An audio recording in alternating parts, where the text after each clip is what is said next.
U.S. Championship 2020 for Women's Section. Round 1. Carissa Yip vs. Thalia Cervantes.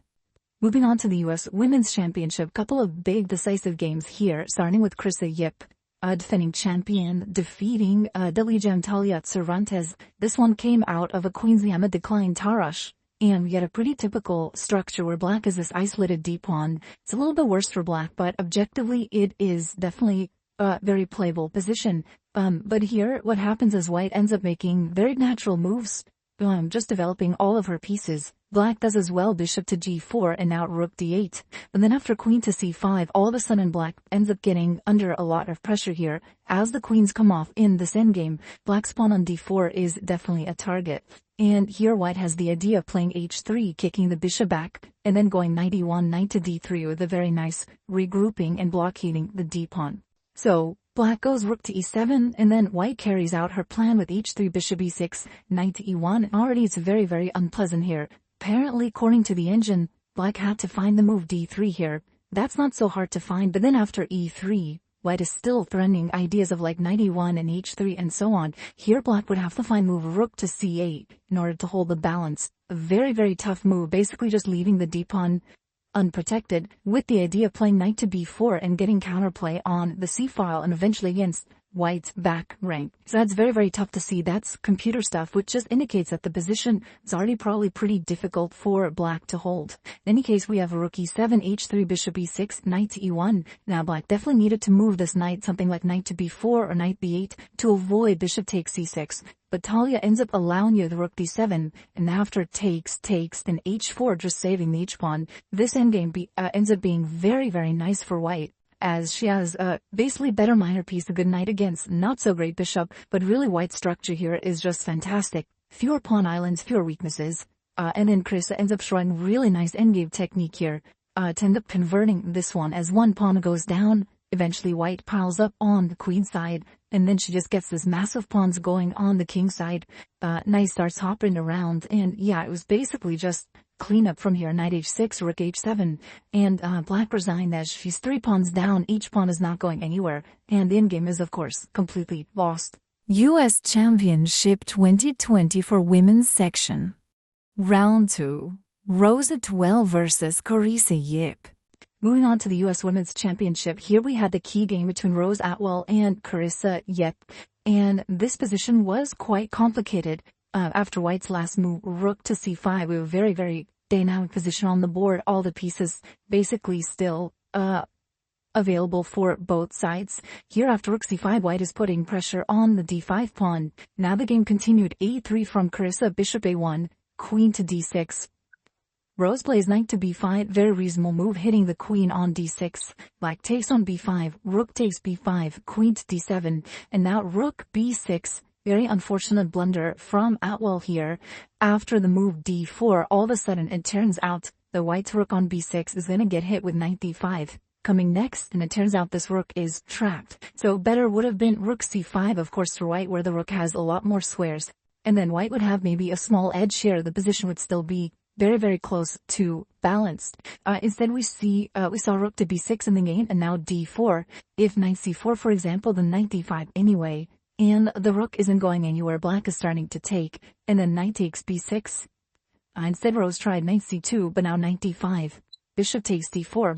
And here, not only does black win the exchange, but at the end of all this, there's also knight to c4, which basically just ends the game as the queen on d2 is hanging. White cannot take this knight, but the bishop on b6 is also hit, and there's no way to defend this piece. So Rose tries bishop h3, the only try in the position, hoping to distract the queen so that dc4 is possible. Simply f5 from Carissa, and that's the end of the game. Black is going to be winning this piece, and that's a full rook up for black. And the game simply ended very, very soon after that. So with this win, Carissa moves to a perfect 2-0 score.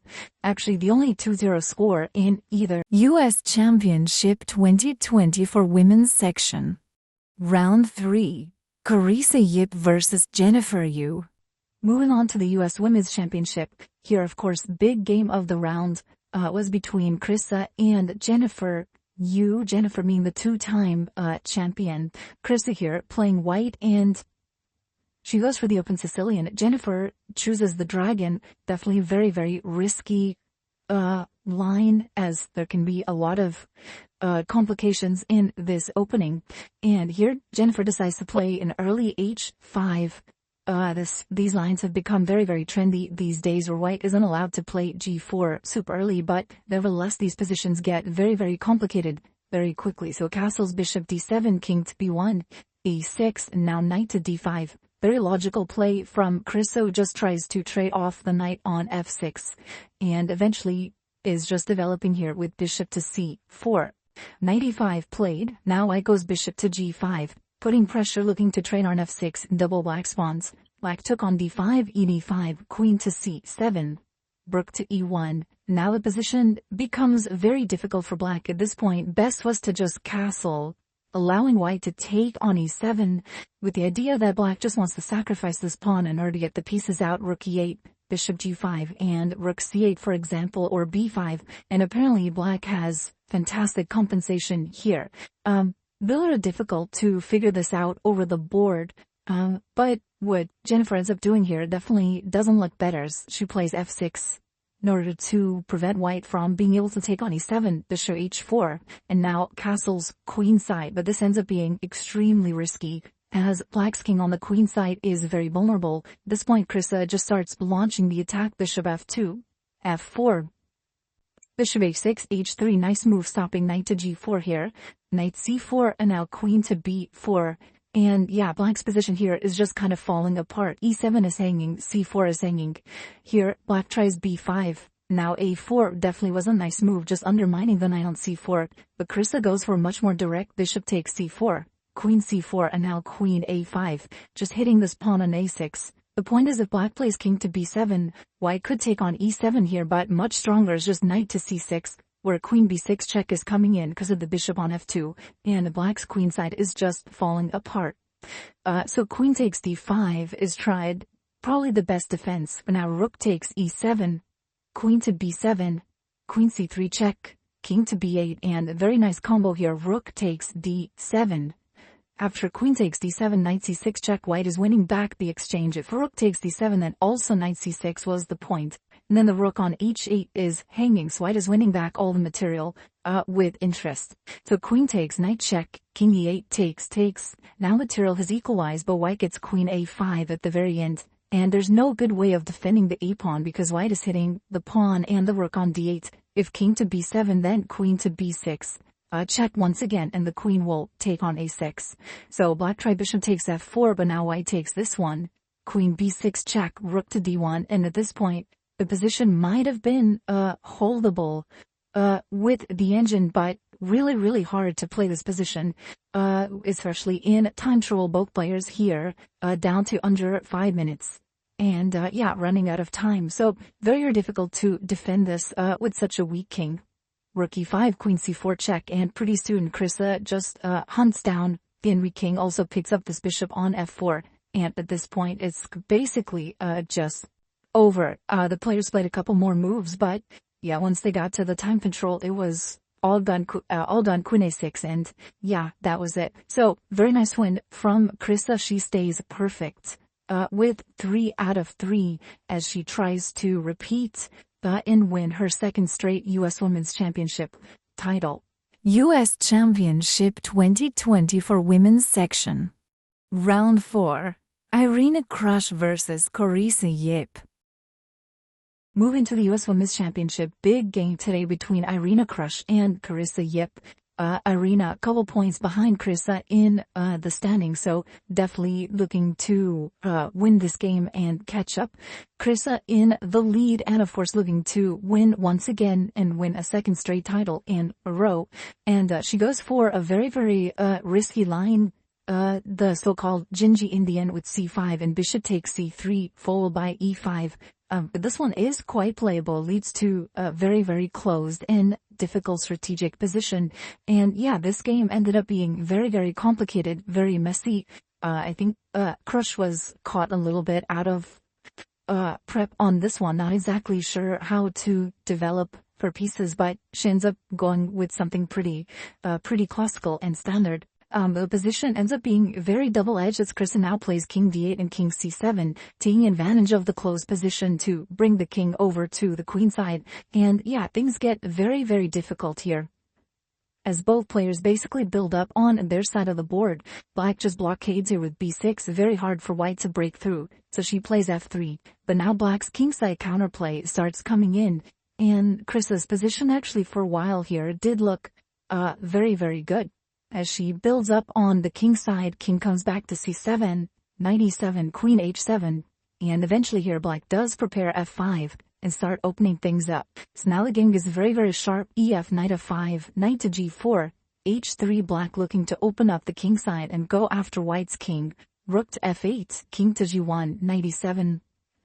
I think the engineer was giving the e4 break at this moment, forcing white to take with the pawn, and then looking to use the open lines of moves like knight h6 and so on. But knight e7, queen g6, knight f2, and then at this moment Carissa throws down e4, and Irina really should have taken with the knight, and had she done so, she would have actually had very good winning chances in this game, as this one gives white the advantage.